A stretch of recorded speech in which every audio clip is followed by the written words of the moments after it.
भारत र चीन बीच बढ्दो सैन्य तनावका बीच चीनिया राष्ट्रपति सी जिनपिङले सबैभन्दा खराब अवस्थाको बारेमा सोच्दै आफ्नो सेनालाई युद्धको तयारीलाई तीव्र पार्न आदेश दिएका छन्। उनले चीनिया सेनालाई मुलुकको सार्वभौम सत्ताको रक्षा गर्न समेत आग्रह गरेका छन्। झण्डै 20 लाख सेनाका प्रमुख सी जिनपिङले जारी जनमुक्ति सेना र जनसशस्त्र पुलिस बलका प्रतिनिधिहरूसँगको बैठकमा यस्तो निर्देशन दिएका हुन्। चीनको सेना विश्वको सबैभन्दा ठूलो सेना समेत हो। चीनको सरकारी समाचार एजेन्सी सिन्हुवाका अनुसार सी जिनपिङले सेनालाई सबैभन्दा खराब अवस्थाको कल्पना गर्दै देशको सार्वभौम सत्ताको रक्षा गर्न जुनसुकै हदसम्म जान आदेश दिएका हुन्। उनले प्रशिक्षण र युद्धको लागि तयारीको लागि गति दिएर प्रभावकारी रूपमा तुरुन्तै हरेक गाह्रो परिस्थितिको सामना गर्न तयार रहनुपर्ने बताएका हुन्। उनको यो बयान भारत र चीनको बीचमा वास्तविक नियन्त्रण रेखा सीमा अवरोधका बीच आएको हो।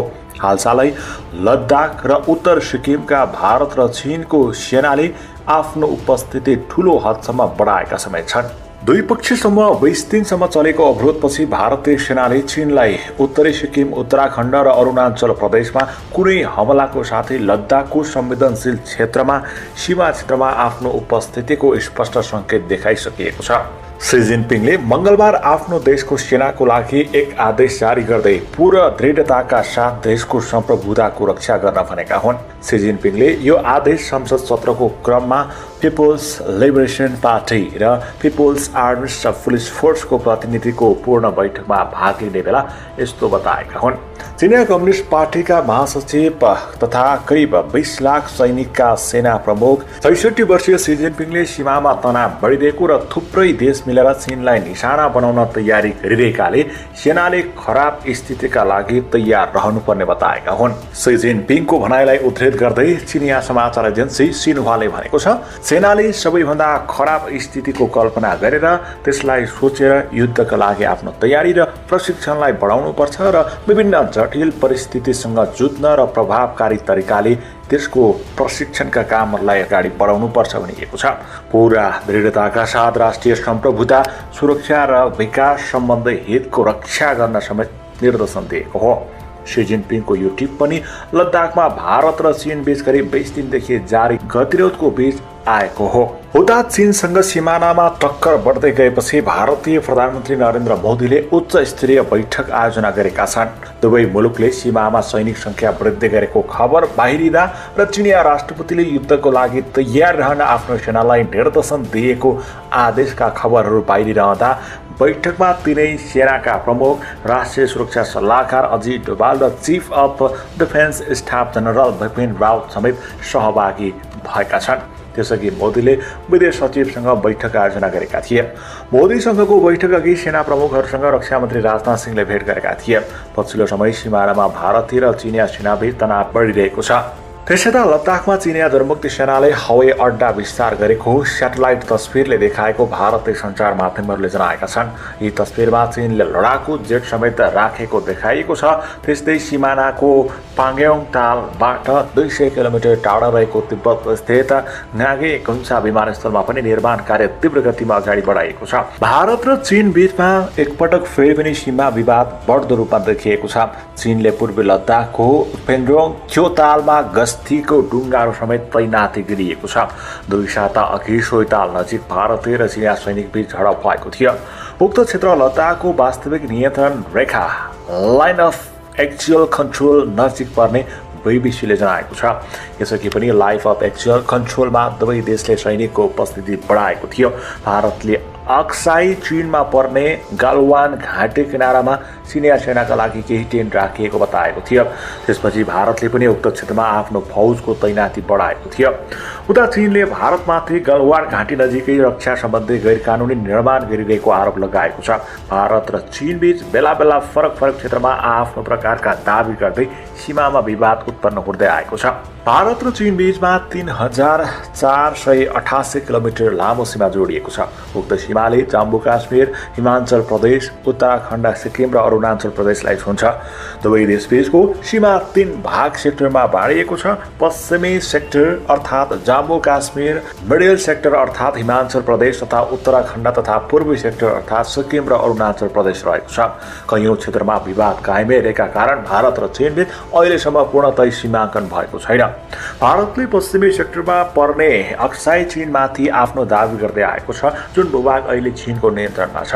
भारतका साथ 1962 को युद्धका दौरान चीनले उक्त भूभागमा कब्जा जमाएको थियो। त्यस्तै पूर्वी सेक्टरमा चीनले अरुणाचल प्रदेशमाथि आफ्नो दाबी गर्दै आएको छ। उक्त प्रदेश दक्षिणी तिब्बतको हिस्सा भएको चीनको भनाइ छ। चीनले तिब्बत र अरुणाचल प्रदेश बीचको म्याकमोहन रेखालाई पनि मान्यता दिएको छैन। सन् 1914 मा ब्रिटिस भारत र तिब्बतका प्रतिनिधि बीच भएको सम्झौतामा आफ्नो उपस्थिति नभए पनि तिब्बत चिनिया भूभाग भए पनि तिब्बत स्वयंले कुनै निर्णय लिन नसक्ने चीनको भनाइ छ। 1994 मा तिब्बत एक स्वतन्त्र तर कमजोर मुलुकको रूपमा थियो, तर चीनले तिब्बतलाई कहिले स्वतन्त्र मुलुकको मान्यता भने दिएको छैन। 1950 मा चीनले तिब्बतलाई पूर्ण रूपमा आफ्नो कब्जामा लिएको थियो। चीनले अरुणाचल प्रदेशमा म्याकमोहन लाइनलाई मान्दैन भने अक्साई चीनमा भारतको दाबीलाई पनि अस्वीकार गर्दै आएको छ। यिनै विवादका कारण दुई देशबीचमा सीमामा निर्धारण हुन सकेको छैन। यद्यपि यथास्थिति बनाइराख्न लाइन अफ एक्चुअल कन्ट्रोल ट्रम्पको प्रयोग सुरु भयो, तर अहिले पनि लाइन अफ एक्चुअल कन्ट्रोल स्पष्ट छैन। दुवै देश आफ्नो अलग अलग लाइन अफ एक्चुअल कन्ट्रोल बनाउँदै आएका छन्। उक्त लाइन अफ एक्चुअल कन्ट्रोलमा कैयौं हिमनदी, ग्लासियर, हिउँको मरुभूमि, पहाड र नदीहरू पर्दछन्। एलएसीसँग जोडिएका कैयौं यस्ता स्थान छन् जहाँ प्रायजसो भारत र चीनका सैनिकहरू बीच तनाव हुँदै आएको छ।